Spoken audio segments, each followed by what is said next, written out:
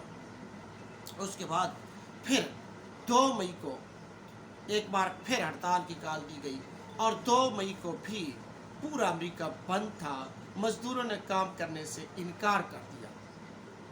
اس کے بعد 3 مئی کو بھی یہی کال برقرار رکھی گئی۔ اب حکومت کا صبر کا پیمانہ لبریز ہو چکا تھا۔ اشراف یا ایلیٹ کلاس کے لیے بھی یہ برداشت کرنا آسان نہیں تھا۔ چنانچہ اشرافیہ نے، ایلیٹ کلاس نے پولیس کے ذریعے، حکومت نے پولیس کے ذریعے غنڈہ گردی کی، جیسی آج بھی ہوتی ہے ساری دنیا میں۔ ایک فیکٹری میں پولیس گھس گئی اور اس نے وہاں گولی چلا دی، جس کے نتیجے میں تقریباً 6 سے 7 مزدور قتل کر دیے گئے۔ یہ ایک بڑا ظلم ہوا تھا، اور اس ظلم کو برداشت کرنا آسان نہیں تھا۔ حکمت سے کام نہیں لیا گیا تھا۔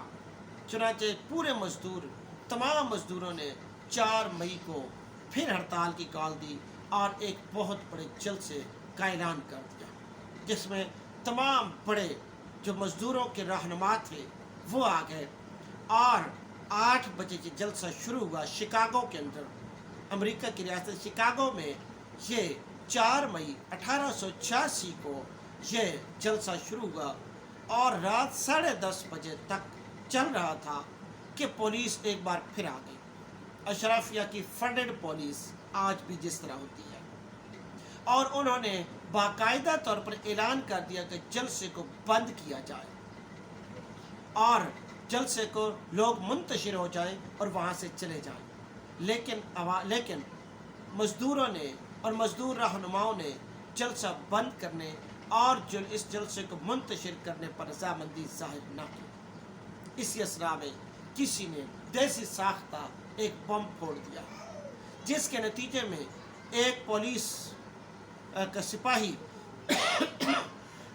مارا گیا اور 3 سے 4 زخمی ہو گئے۔ اس کے بعد تو حالات بہت خراب ہو گئے، اور نتیجتاً پولیس نے گولی چلا دی، 4 مزدور جاں بحق ہوئے، اور 6 پولیس کے لوگ قتل ہو گئے، مارے گئے، 10 لوگ۔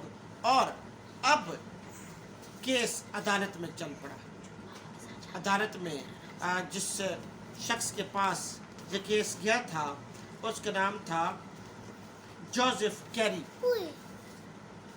جوزف کیری جو ہے، اس نے اس کیس کو اس کے پاس لایا گیا۔ کس نے بم پھینکا تھا؟ بڑا اجتماع تھا، بہت لوگ تھے، یہ پولیس ثابت نہیں کر سکتی تھی۔ تاہم جلسے میں شرکت کی وجہ سے اور تقاریر کی وجہ سے جو مزدور رہنما تھے، ان کے اوپر مقدمات چلائے گئے، اور مقدمے کی پہلی پیشی میں ہی یہ ثابت ہو گیا کہ جو جج ہے وہ بائسڈ ہے، اور جج نے ایٹ دی اینڈ جو ایک مزدور رہنما تھا، اس کو عمر قید اور 7 کو سزائے موت دے دی۔ بعد ازاں جب اپیل دائر کی گئی تو 3 مزید مزدور رہنماؤں کو کی پھانسی کو عمر قید میں بدلا گیا، جبکہ 4 مزدور رہنماؤں کو سزائے موت ہی دی گئی۔ بعد ازاں 1893 تک یہ لوگ قید تھے، اور 1893 میں ایک گورنر بنا ہے جس کا نام تھا جان پیٹر۔ جان پیٹر نے 1893 میں ان تمام لوگوں کی عمر قید کو معاف کر دیا، اور ان کی سزا کو کنڈیم بھی کیا۔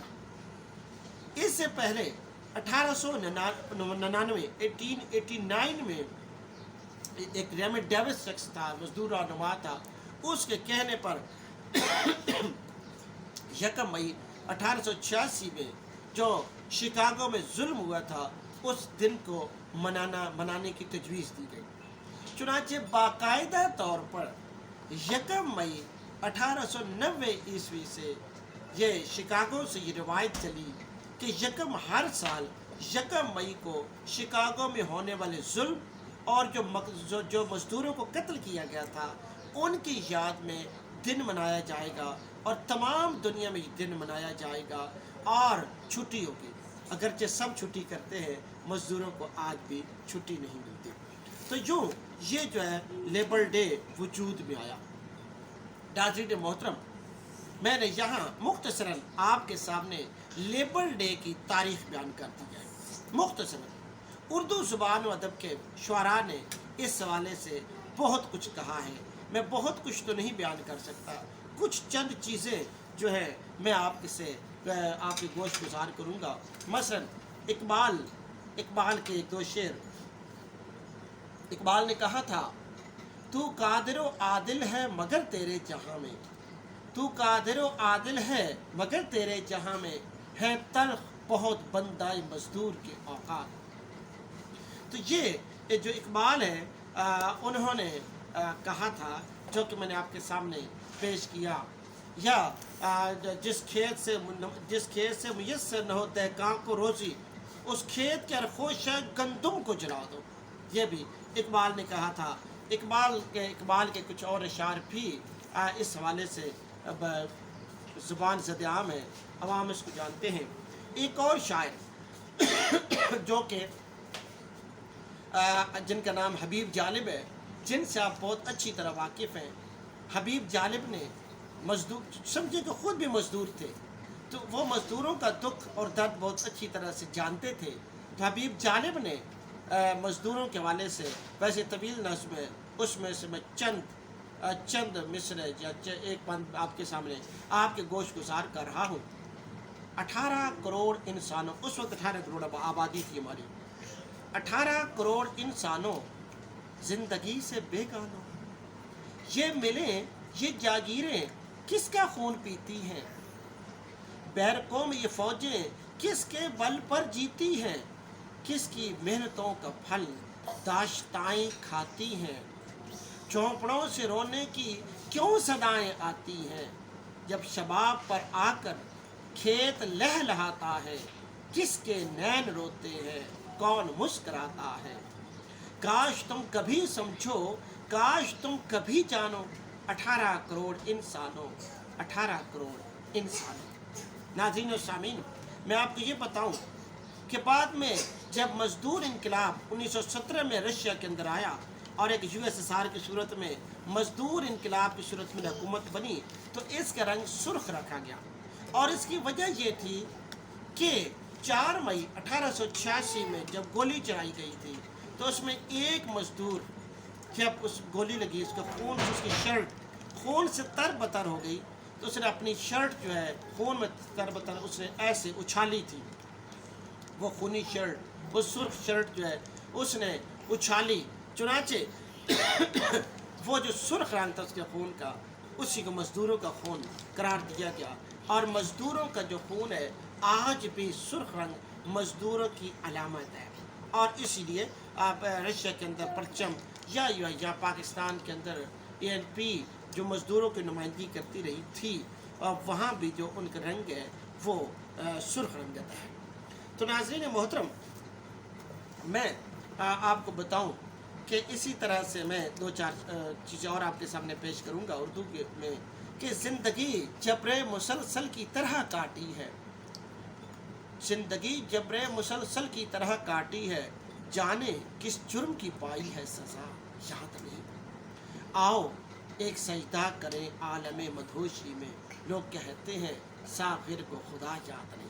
پتہ چل گیا ہوگا کہ یہ ساغر صدیقی جو ہے ان کے اشعار تھے جو میں نے آپ کے سامنے پیش کیے۔